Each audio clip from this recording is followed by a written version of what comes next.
Eu estudei num colégio construtivista desde a minha infância, então eu sempre tive muito acesso a tintas e material de pintura. E depois, ao longo dos anos, eu sempre levei como um hobby a pintura e fiz universidade de design, onde eu tive realmente aula de aguarela e foi quando eu me apaixonei. O meu professor, na época, ele pintava na mesa de bar, ele deixava cair gotinhas de cerveja e fazia personagens a partir daquelas gotas. E aí eu fui conhecendo a imprevisibilidade da aguarela e ele era muito técnico e ele gostava que a gente fizesse exercícios técnicos. Então eu fui tendo contato com os dois lados da aquarela, que é o lado imprevisível e o lado mais técnico. Eu costumo pintar, depende do tamanho da obra. Eu faço desenhos pequenos em caderno, que levam 1 hora, e pelo tamanho mesmo, né? Mais rápido. E quando são os maiores, eu levo muitas horas.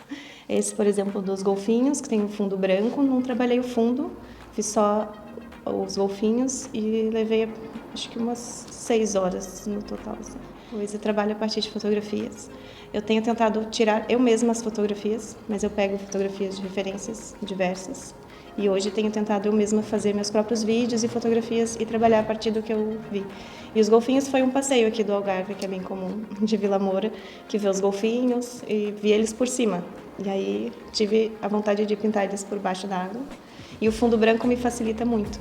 Quando o fundo tem cor, ele amassa um pouco o papel e o fundo branco se mantém reto e uniforme. E os golfinhos, eles foram feitos em uma pincelada. Praticamente, eu tive que dar a primeira pincelada com um pincel bem largo e fui trabalhando a partir daí sem que a água secasse. Então, eu fiz um de cada vez. E quando eu tenho fundo, eu faço o primeiro fundo, também em uma aguada só, para que o papel não amasse muito, que senão dificulta, dá detalhe. E depois que seca, eu faço o segundo layer, às vezes um terceiro e um quarto layer.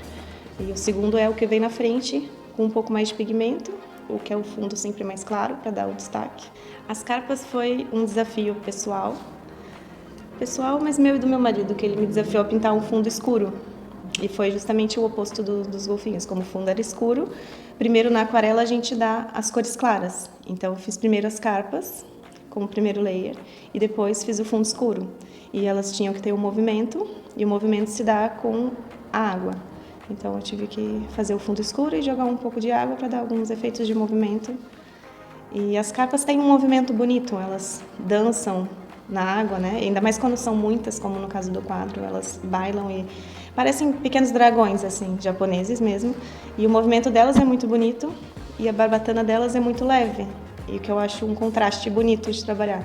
Então as barbatanas quase não aparecem, são quase transparentes e suaves, e o corpo delas é mais intenso, porque no Brasil eu não tinha acesso ao papel em grandes formatos. O maior que eu encontrava era 70 centímetros.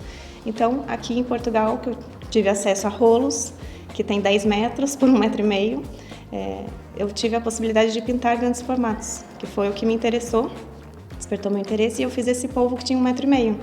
E ele me instigou a pintar algo maior. Ele vendeu o primeiro, que era o polvo, e me disse, por que você não faz maior e maior? Aí o segundo foi o peixe-leão, e depois um das gaivotas. E gostei muito de fazer grandes formatos, porque fica próximo à realidade. Por exemplo, os golfinhos são quase em tamanho real e me interessa muito. Eu sou apaixonada pelo mar. Eu nasci no Rio de Janeiro, no Brasil, que também tem as montanhas e o mar, e não tem tantos animais. Eu sempre olhei para o horizonte procurando golfinhos e baleias e nunca encontrei, porque é uma cidade com poluição e com excesso de gente. E aqui no Algarve não, aqui no Algarve, saindo de barco, entrando em mar aberto, se vê golfinhos e com sorte vê baleias. Então eu fiquei apaixonada. As gaivotas me visitam na varanda de casa, que é uma outra paixão, porque elas estão mesmo perto e elas são muito grandes. No Brasil eu gostava muito das araras, que são animais grandes que voam e coloridos e exuberantes. E as gaivotas também despertam meu interesse, porque elas são brancas com fundo azul, dá um contraste bonito, e elas são grandes, a asa é enorme, e me passa uma sensação de liberdade. Então a proximidade é quase uma amizade com essas gaivotas e com os animais marinhos e o próprio mar, os barcos, tudo isso desperta meu interesse e me traz paz e calma. E é o que eu tento passar com a minha arte, a paz e a calma para as pessoas.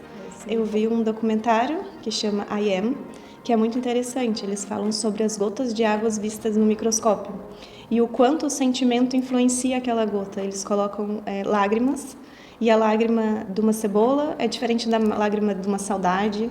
As lágrimas têm como se fossem pequenos mosaicos. E eles são mais intensos, ou mais agudos, ou menos, de acordo com a intensidade do sentimento. E quando eu vi isso, fez todo sentido para mim. A água, eu trabalho a água e ponho a minha expressão e o meu sentimento ali. Ela tem um sentimento próprio dela, que ela vai, às vezes, para um lugar que eu não queria que ela fosse.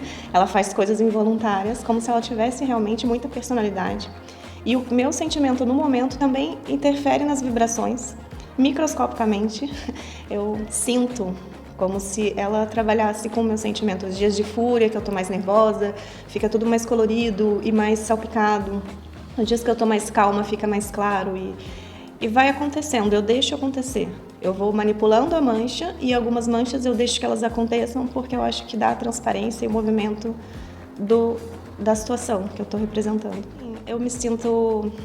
Eu tenho a nacionalidade portuguesa, os pais da minha avó eram portugueses. E a minha avó sempre foi uma pessoa muito dura e muito séria.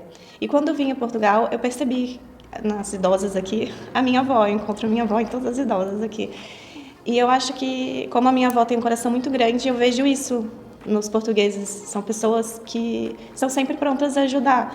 E a partir daí eu tive algumas oportunidades, que foi a exposição na Aderita Space e agora nasceu Unbroken. E as oportunidades vão aparecendo pela vontade das pessoas de ajudar. Isso é muito bonito e isso também me motiva a continuar.